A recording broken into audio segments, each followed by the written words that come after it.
So let's talk about maximizing value and valuations. Valuations is very confusing out there, right? Everybody has all these different ideas of how you evaluate a business. And I have sellers that come in my office all the time and say, Michelle, my CPA said I could get 10 times gross. You know what I say? Great, let's call your CPA. Let's have them buy your business, because nobody's giving you 10 times gross. Nobody ever pays a multiple of gross, okay? Now, if you're Facebook and you're buying WhatsApp, that's a completely different story. But nobody pays a multiple of gross. It's typically a percentage of gross, but most of the time, it's a multiple of SDE, which is seller's discretionary earnings, or EBITDA or EBIT, something of that nature, but never gross. So anyway, what we do is we go through all the financials, we normalize the financials. Now remember, there's 28 million businesses in the United States. There's over 98% of them are small business owners. What do small business owners do with their business? What do they do? Do they run anything through their business, or do they just want to pay Uncle Sam all that money?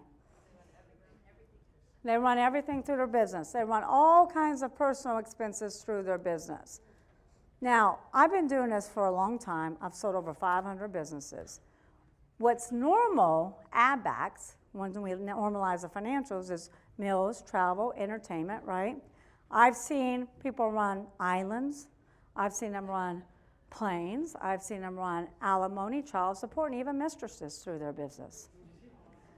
So I can normalize the financials, and I can make everybody's financials look pretty good.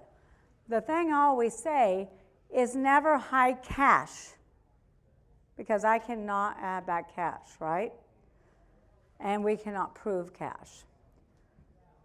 So we normalize the financials, come up with a price, and when we come up with a price of a business, one thing that's very important is that business must meet what I call the buyer's sanity check.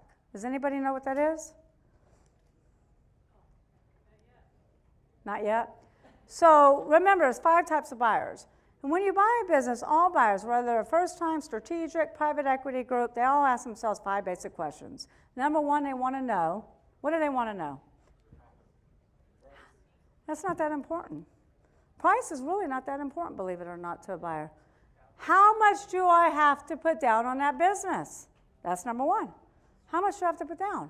Number 2, will the cash flow of the business support the debt service? Number 3, how much money is left to live on to afford my lifestyle after the debt service is paid? Number 4, the most important one, is how soon can I get a return on my investment? Most buyers want their money back within how long? No, not 3 to 5 years. 2 to 3 years. It really depends upon the size of the business, but anywhere between 2 to 4, really. Okay? And then number 5, does this business have potential to grow?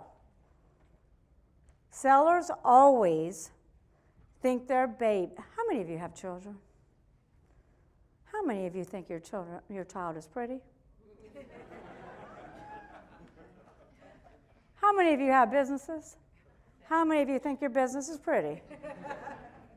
My hardest part of my job is to tell you your business is not that pretty. That's the hardest thing in what I do, is to tell you your business is not that pretty. So potential is highly overrated when it comes to trying to get a buyer to pay for it. A buyer doesn't care what your potential is. You know, when sellers come in and talk to me, they're always like, Michelle, I want $15 million for my business. Why do you want $15 million? Because that's what I need to retire on. I want to buy an island. I want to go buy a business, another business. Guess what? Does a buyer really care what you're going to do with the money? They don't care. The buyer's not going to overpay. They're going to pay for what the value is. The only time a buyer will overpay for a business is, number 1, when they have me. But number 2, most importantly, is when we can create a bidding war. And it's a strategic buyer. Then they'll typically will overpay.